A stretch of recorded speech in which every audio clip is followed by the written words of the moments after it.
श्रीगणेशाय नमः। नारायणं नमस्कृत्यं नरं चैव नरोत्तमः देवी सरस्वती व्यासं ततो जयमुदीरयेत्।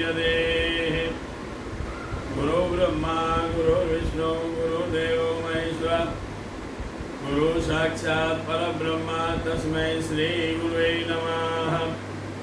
अतः श्री उपसर्गकथा वृत्तकथा प्रारभ्यते। श्री सुतो उवाच।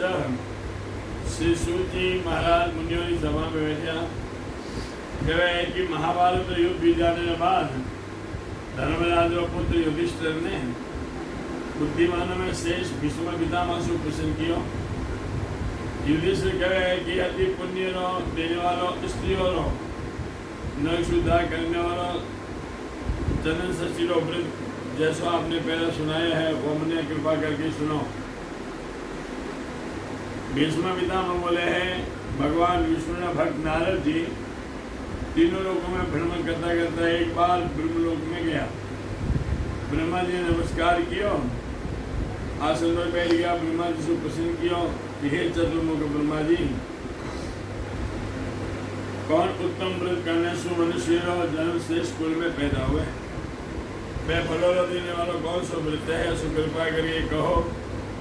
हे पितामह, स्त्रियों में नरक से बचाने वालों सुख सौभाग्य देने वालों कौन सा व्रत है? मैंने कहो। तो ब्रह्मा जी कहे कि हे नारद, चंदन षष्ठी व्रत करने वाले नरकों में तथा कीड़ों में कमी नहीं जावे। नारद जी कहे हैं अत्यंत पवित्र पुण्य देने वाला और चंद्र षष्ठी व्रत पूर्ण रूप से मैंने कहो, मैंने सुनने की इच्छा है। तो ब्रह्मा जी बोले हैं बड़ो उत्तम स्त्रियों ने करने योग्य वो व्रत में थे क्यों? गंगा सरस्वती रेवा पार्वती देवकन्या उर्वशी इंद्राणी अहिल्या गौतमी सारणी रोहिणी लक्ष्मी तारा रंभा त्योतमा आदि अतिरिक्त और भी जितनी महाशक्ति स्त्रियां हैं वे विष्णुपुर में निवास करें। मैं सब चंद्र षष्ठी कथा ने विधिपूर्वक सुने। पूर्व काल में कैलाश पर्वत पर सब स्त्रियों ने सुनते हुए आदर से भगवान शिव जी सुन पार्वती पूछने लगी कौन सो व्रत करने से स्त्रियों ने सर्वगुण युक्त आने मनोवांछित फल प्राप्त हुए? ये प्रकार जो उत्तम व्रत है वो मैंने कहो। तो भगवान शिव जी कहने लगे स्त्रियों रे सदा कल्याण करने वाला और उत्तम व्रत में ने क्यों सुन। भादो मास में कृष्ण पक्ष की षष्ठी के दिन स्त्रियों ने चाहिए कि संसारी वासना सु मन ने एकत्रित करके सुख भोग और मोक्ष देने वाला उत्तम व्रत करें। हे महाभागी, मालवा देश में चित्रकूट पर्वत पर संगवेद में जाने वालों एक ब्राह्मण रहते थे। वह समय मेरे भाग में श्रीधर नाम एक ब्राह्मण आयो। बड़े रैम तो पुण्य तिथि में पितरों और पितृ श्राद्ध आयो। सोच रहे कृष्ण पक्ष में पितरों की तिथि में वह श्रीधर ब्राह्मण ने अन्य ब्राह्मणों ने निमंत्रण दियो पर आपने रसोई बनाने लगे। वे ब्राह्मण निमित्रण मुनियों ने पुराण वक्ता वेद व्यास महर्षि पारस गौतम गर्ग आदि बड़ा बड़ा ऋषि मुनि बनाया। ब्राह्मणी पत्नी अत्यंत सुदर्शन उपाधि पतिव्रता थी जो गुण है सुबह सुबह ब्राह्मणी संपत्ति ऐसे उत्तम स्त्री से ब्राह्मण ने कहा हे सुनिए हमारे कहे हुए वचनों ने सुन। जो मनुष्य पिता या माता के साथ उत्तम पकवान बनाकर ब्राह्मणों ने भोजन करावे मैंने राजसु यज्ञ अश्व यज्ञ फल प्राप्त हुए। पति के वचनों ने सुनवा पतिव्रता सावधान और विधि सुविधि बनाने लगी। नाना प्रकार पकवान बनाकर तैयार किया। भोजन बन जाने के बाद में निमित्त ब्राह्मण बड़े आ गया। मैं ब्राह्मण चरण स्पर्श कर मुनियों ने प्रणाम कियो, आसन में बैठाया और अपने श्राद्ध कार्य में प्रवृत्त कियो। ब्राह्मण स्त्री जब रसोई बना चुकी वही समय बाद रसवाला हो जाए, परंतु लज्जावश आपने धर्म ने छिपा लिया। ब्राह्मण में बने हुए पदार्थ को ब्राह्मणों ने तृप्त किया। यथाशक्ति दक्षिणा दे मैंने प्रसन्न किया। फिर वे ब्राह्मणों ने प्रदक्षिणा करके उन्हें विदा किया। जब वह पतिव्रता काल प्राप्त होने पर देह त्याग किया, तब अपवित्र अन्य ब्राह्मणों ने भोजन कराने से मैंने पतिव्रता यमलोक में गई और यमराज आज्ञा से अनेक नरकों ने मैंने भोगना पड़ा। फिर बात चांडाल के घर में गई, परंतु पूर्व जन्म में कर्मों सुनफो रसोई जो धर्म ने छिपाने वाली कुतिया सुअर सूखी विशाल आदि योनि ने भोगर 7 जन्म में मनुष्य जाति में उत्पन्न हुई। कई नगर में वह चांडाल या पूर्व जन्म का कोई पुत्र था, वो बड़ो गुणवान वेद शास्त्र जानने वालों ब्रह्मकर्म में परायण था। ब्राह्मण घर में अग्निहोत्र बलिवैश्य आदि पंच यज्ञों में बलिवैश्य देव ने आने पर चांडाल कन्या आई, क्योंकि बलिवैश्य देव चावल न हो गए। कई चावलों ने खाने की इच्छा से चांडाल ने देखकर पुरुष पूर्ण ब्राह्मण मैंने मारने लगे और क्या तुम्हारी है स्थान से चली जा तू थारा दर्शन से मैंने अपवित्रता हुए चांडाल जी पड़े तो सूर्य दर्शन से शुद्धि हुए। जो चांडाल ने स्पर्श हो जाए तो वस्त्र से स्नान करना पड़े। पूर्व पुत्र वस्त्र सुन विलाप करके वस्तु चली जावे जिके साथ भाषण करने से सवस्त्र स्नान करना पड़े। ऐसी नीति मैंने प्राप्त हुई है। माता ने अपना स्वरूप ब्राह्मण ने सपने में दिखायो, यह पुत्र सोए है या जागे है, ये प्रकार अत्यंत घोर नरक में है। घोर नरक में पड़ी हुई दुख भोग रही हूँ। माता ने प्रकार सुंदर व पुत्र विनय पूर्व बोले कि माता चांडाल जिस कुल में थारो जन्म किस पाप हुई उसको मैंने कह मैं यद करूला। माता के वे पुत्र भाद्र मास श्री कृष्ण पक्ष में जो षष्ठी है तिथियों में श्रेष्ठ चंदन षष्ठी को व्रत करके ब्राह्मण सभी पर पुण्य आदि मन देवे तुम्हारा उद्धार हो जाए। प्रकार दुख सुख पीड़ माता ने मैंने देखियो तब पुत्र सैया सूखियो सपने में वचन में स्मरण करता हो विचारने लगियो। तपस्या और व्रतों में श्रेष्ठ चंदन षष्ठी को व्रत किया गया है और ब्राह्मण मुनियों की आज्ञा सूचना करके 3 बार आचरण करके चंदन षष्ठी व्रत फल आपकी माता ने ले दियो। वह पुण्य प्रभाव सु चांडालियों ने प्राप्त हुए ब्राह्मणी माता स्वर्ग में चली गई। संध्या में और भी जो स्त्रियाँ ये चंदन षष्ठी को व्रत करे वह दुष्कुल में कभी जन्म नहीं हुए। नारद जी ने पूछा कि ये कुछ विधि क्या है, मंत्र नमस्कार क्या है, किसे देवता की पूजा है, मैं आपसे पूछना चाहूँ। मेरे बाद में क्या फूल हुए जो पूछना चाहो। ब्रह्मा जी कहने लगा केशव चंदन समय पर मिलने वाला फल फूल कर्पूर तथा चंदन धूप दीप से देने वाले सूर्य भगवान ने पहला विधिवत पूजन करें। अनार अंगूर नारियल फलसु उदय काल में अर्घ देवे जितेंद्र अर्थात आप इंद्रियों ने अपने वंश में रखकर संध्या समय स्नान करें। स्नान नदी या तीर्थ तालाब बावड़ी या जलाशय या अपने घर में भी स्नान करें। शुद्ध सुस्नान करके बहुत सारी स्त्रियों सहित आचार्य स्थान पर जाए और तांबे मूर्ति बना अथवा खेरी लकड़ी पर अक्षदर बना में भगवान वरुण आदि देवताओं का पूजन करें। फिर वरुण सूर्य वेदांत गान इंद्र रवि अगमिस्ता स्कंद सविता दिवाकर 12 नामों ने सूर्य पड़े। 12 सूर्य कश्यप जी का उत्पन्न हुआ। केसर से कमल फूल कनेरा फूल लाल चंद्र से कसोदक अथवा कुशवासी जल सहित तिल चावल मिलाकर तांबे बर्तन में रखें।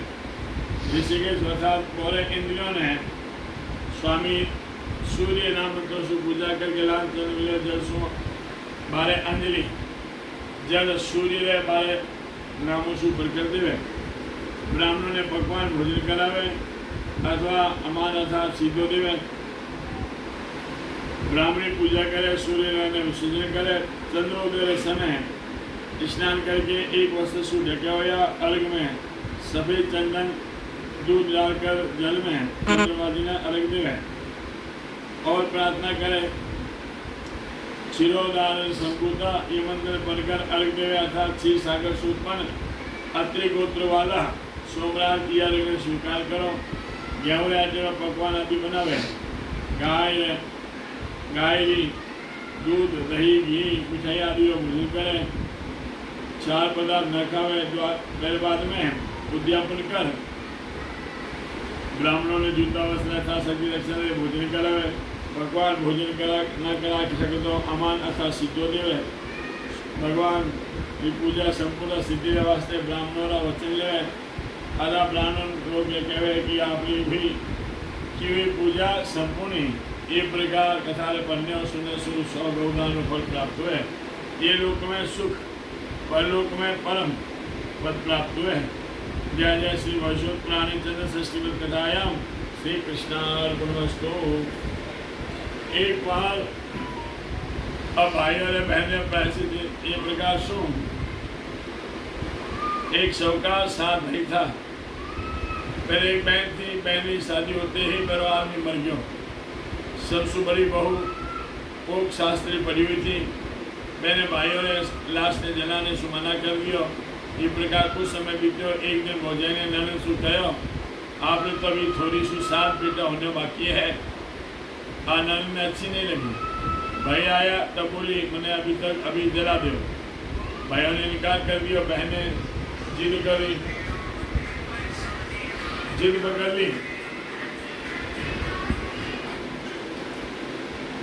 ली और बहन ने जिद पकड़ ली। बहन ने ले भाई जंगल में गया। आधी जली तब जोशु बरसात आ गई। सब मैंने छोड़कर चला गया। वो आधी जली हुई पुकारने लगी कोई नहीं है तुमने बचाओ। वे आवाज़ सुनकर एक थोड़ी वस्तु जा रहे थे।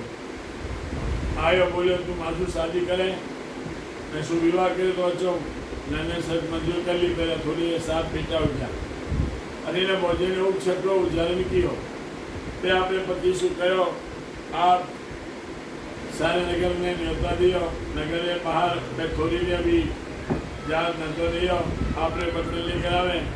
दूसरे बहन परिवार से जीवन व्यवस्था आई। सबने अपना बर्तन धो रख दिया। रात में पति पत्नी छत पर चांद में रोशनी में घूमने लगा। बर्तन सोने की तरह चमक रहा था। पत्नी ने कहा आपकी बहन और भांजेरा जिन पर गया बर्तन है। मैं तो पहले कहा था कि 7 बेटा होएला। दूसरे थोड़ी देर घर जाने बाद बहन भाइयों ने कहा आप लोग तो आधी जल जाने के बाद चला गया। बरसात आने के बाद चिल्लाने लगी थोड़ी ने हमारा बचायो। वैसु बदले मैंने शादी करनी पड़ी।